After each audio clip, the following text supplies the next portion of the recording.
Como todos os anos, os profissionais da saúde precisam reunir as suas informações de rendimentos, investimentos, dívidas, compra de bens, venda de bens, para prestar contas ao leão. Não é por ser médico ou profissional da saúde que você está obrigado a fazer o imposto de renda, mas sim pelo rendimento e outros critérios de obrigatoriedade que vão dizer se você tem que prestar contas ao leão. O primeiro critério de obrigatoriedade tem a ver com a renda e não com a profissão. Então, quem teve rendimentos tributáveis, aqueles rendimentos que incidem o imposto acima de R$ 28.559,70, já está obrigado a prestar contas ao leão. É claro que existem muitos outros detalhes que pode colocar em critérios de obrigatoriedade. Por isso eu vou deixar um card aqui para você conferir esses detalhes lá. Mas antes de você ir lá conferir esses detalhes, fica aqui comigo nesse vídeo que eu vou te dar dicas exclusivas para você que é médico fazer o seu imposto de renda e ter mais sucesso aí na hora de pagar o seu imposto ou até mesmo restituir imposto que você possa ter pago além do necessário.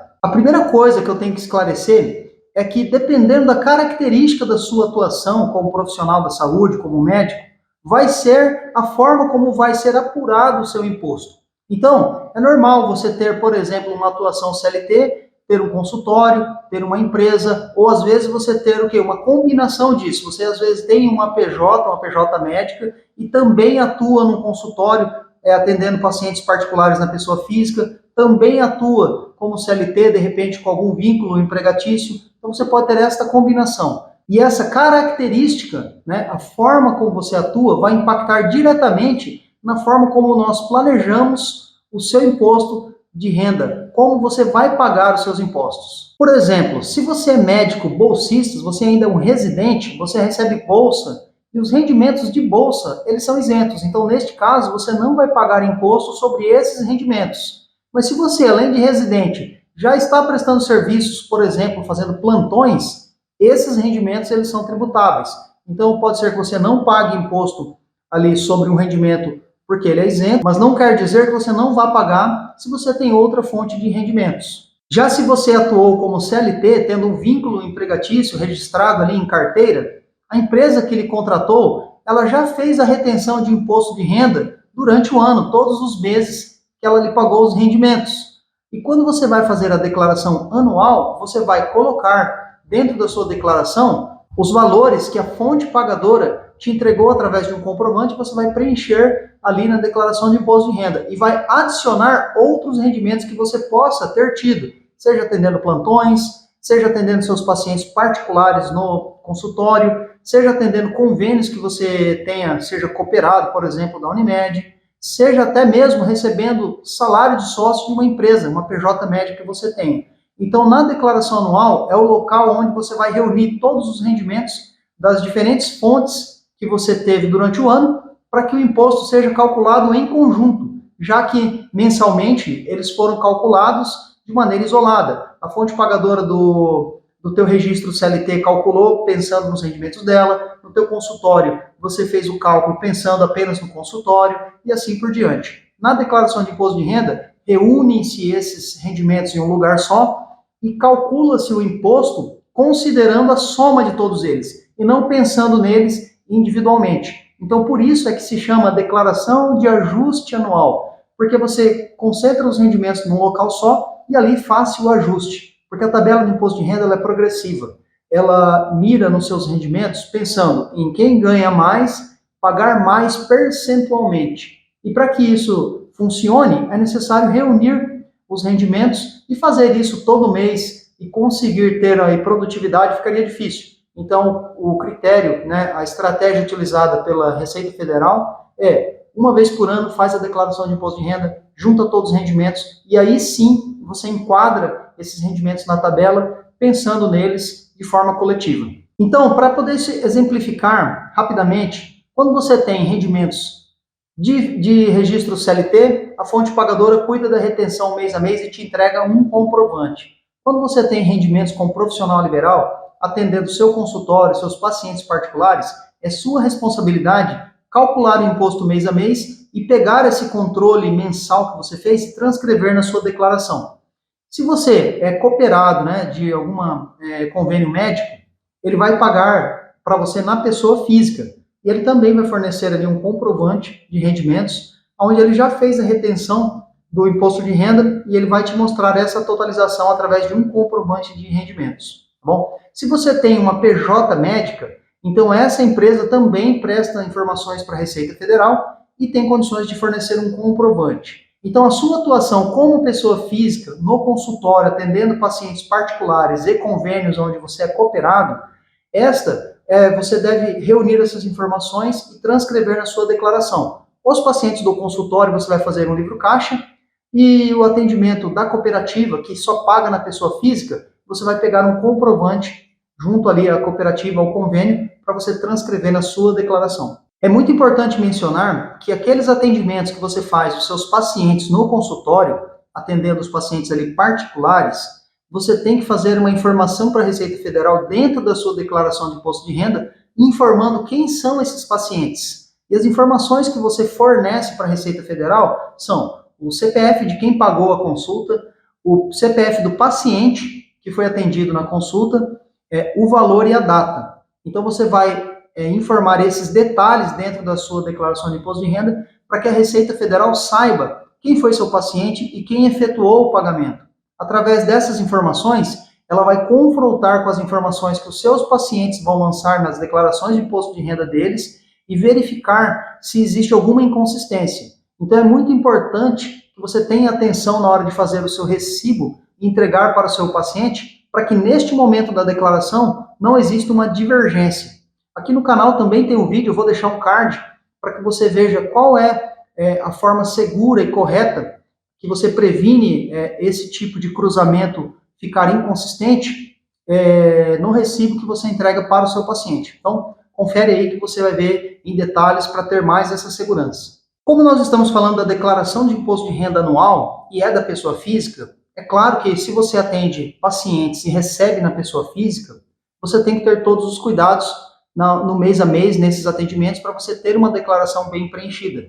Você atendendo pessoas físicas, você pode e deve fazer o livro caixa. Por quê? Porque na hora de pagar o imposto, você vai ver que o imposto ele representa uma parte significativa dos seus rendimentos. O livro caixa permite que você pague impostos apenas do lucro que você tem e não do total de rendimentos que você recebe. Então é claro que você não pode deixar de aproveitar todas as despesas permitidas para você pagar menos impostos.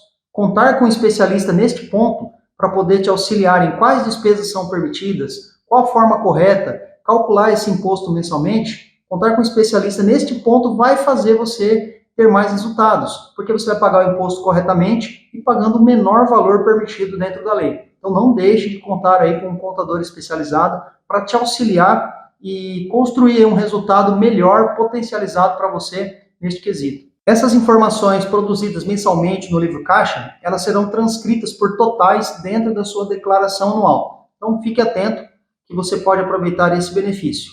Agora, é claro que, dependendo do seu porte, do volume de faturamento que você tem, pode ser que nem o livro caixa te traga o melhor cenário. Pode ser que você tendo uma PJ médica, dependendo do seu tamanho, da forma como você está estruturado, é como eu disse, dependendo das suas características, pode ser que uma PJ médica represente ainda melhor a forma como você atua e o valor dos impostos que você paga. Por exemplo, você tendo uma PJ médica, você sai da tabela de pessoa física, que vai até 27,5%, e vem para uma tabela de 15,5%. Existem estratégias que a gente utiliza na pessoa jurídica que faz essa alíquota, essa tabela de alíquota, reduzir para 6%. Então você sai de uma tabela que acaba ancorada em 27,5%, passa tendo uma empresa para uma tabela que inicia em 15,5%, utiliza estratégias e vem para uma tabela que inicia em 6%. Então isso te traz muito benefício. Mas eu repito, não existe uma receita pronta. Temos que analisar as suas características, a sua forma de atuação e encontrar, dentro dessas suas características, qual é o cenário tributário que melhor te representa e qual te traz a menor alíquota possível dentro da lei. Pode ser que você está pagando o imposto, mas ele não está no melhor enquadramento que você poderia ter. E aí, com isso, você não corre o risco de estar pagando mais impostos no modelo menos eficiente, mas você joga dinheiro fora. E pode ser que você esteja no modelo que está incorreto, baseado na sua realidade, você corre risco, e ainda ineficiente. Aí você fica com dois problemas, correndo risco e pagando errado, a mais. Então, ter uma análise, entender as suas características e fazer esses enquadramentos vai te trazer muito benefício. Então, entenda, pessoa física, você pode ter um cenário de 27,5%. Pessoa jurídica, você tem vários cenários. Eu citei dois aqui, um da tabela de 15,5%, um da tabela de 6%. Existe o modelo simples nacional, lucro presumido, enfim, são N situações. O objetivo aqui não é que você seja craque em entender a parte técnica de tudo isso, mas que você entenda que existem possibilidades. E se você sabe que tem possibilidades, você precisa apenas buscar um profissional que possa utilizar essas possibilidades como uma maneira estratégica de trazer mais resultado. E você focar naquilo que você sabe fazer, entregar ali para o seu paciente o seu atendimento, a sua qualidade, o resultado que você quer entregar para ele. E deixar conosco os profissionais que entendem da parte tributária, os especialistas tributários, para te trazer este resultado em termos de tributação, enquadramento, para que você tenha essa tranquilidade de estar, primeiro, não correndo riscos, e segundo, pagando o menor imposto dentro da lei. Conte comigo para essa finalidade. Ainda para mencionar característica de você ter uma PJ médica, é que você vai recolher os impostos através de guias que estão em nome dessa empresa e o faturamento que você tiver recolhendo ali, emitindo notas fiscais, você vai receber na sua pessoa física isento de impostos. Você recebe como distribuição de lucro. Então, uma parte você recebe como salário do sócio, sendo sócio dessa PJ médica, e aí você vai recolher a previdência, você vai recolher o teu próprio imposto de renda, e o restante você vai receber como distribuição de lucro. E como a empresa já pagou ali os tributos federais, municipais e estaduais, você vai receber na sua pessoa física esses valores como distribuição de lucro de maneira isenta, sem ter outras incidências tributárias. Então, feito esse parênteses sobre a sua atuação, seja pessoa física e jurídica, e alguns detalhes ali das pessoas jurídicas, eu vou colocar agora aqui o ponto da declaração de imposto de renda em si, que é o objetivo principal desse vídeo. Depois de entendido toda a forma de atuação e as possibilidades que você tem para atuar no seu consultório, você vai entender que na declaração existem também estratégias que nós podemos utilizar. Lá na declaração você pode lançar as suas despesas médicas, você pode lançar ali as despesas dos seus dependentes, por exemplo, você tem filhos, às vezes você tem os pais, às vezes você vai ter ali o próprio cônjuge, você pode incluir na sua declaração. Incluindo eles como dependentes, você pode incluir também as despesas deles, que sejam dedutíveis. Por exemplo, despesa de instrução, seja a escola, por exemplo. Você pode incluir as despesas médicas dele, atendimentos que eles tiveram em dentistas, médicos, fisioterapeutas, o próprio plano de saúde. Se você fez investimentos em previdência no modelo adequado que permite a dedução, você também vai poder utilizar. Então, vou deixar mais um card aqui para você poder olhar quais são as despesas que podem te trazer benefícios. Então, aqui no canal, você viu que é rico em informações, você pode navegar por ele aqui que você vai encontrar muita coisa que te acrescenta. Você tendo interesse e disponibilidade de tempo, pode navegar aqui à vontade, sempre tem informações valiosas para você poder estar consultando. E ainda não poderia deixar de mencionar aqui nesse vídeo que você tendo mais de uma fonte de rendimentos, muito provavelmente você vai recolher imposto complementar na sua declaração de imposto de renda. Como eu já mencionei aqui anteriormente, o imposto de renda, o critério de apuração dele é quanto mais você ganha, mais você paga percentualmente. Então você sai da tabela de 0 e vai rapidamente até 27,5%. Então nessa escalada você vai 0, 7,5, 15, 22,5, 27,5. Então vai subindo a faixa de alíquota e você vai atingir rapidamente esses 27,5%. Então pode ter um rendimento que durante o ano, mês a mês, você veio pagando aqui em faixas menores, mas quando você somar esse rendimento com o segundo, com o terceiro, a soma deles vai lá para cima na tabela de 27,5%. E essas diferenças mês a mês, você vai totalizar na sua declaração de imposto de renda e ter que pagar essa diferença agora na apuração, pagando primeira parcela em maio, junho, julho e assim por diante. Então é isso. Nesse vídeo eu mostrei para você aqui cenários que você pode ter na sua atuação profissional e como eles interferem na apuração do imposto.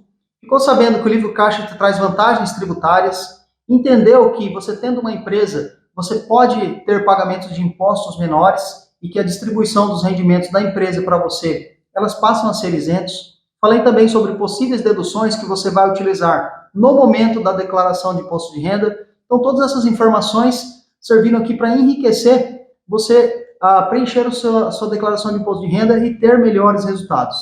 Se você curtiu essas informações aí, se foram relevantes, se foram úteis de alguma forma, eu vou pedir que você se inscreva aqui no canal, compartilhe isso com seus amigos e familiares, para poder levar essas informações também para eles se beneficiarem de tudo isso, tá bom? Então, agradeço muito, peço que você deixe um like aqui, isso fortalece muito aí nosso canal, tá bom? E espero você nos próximos conteúdos. Até mais!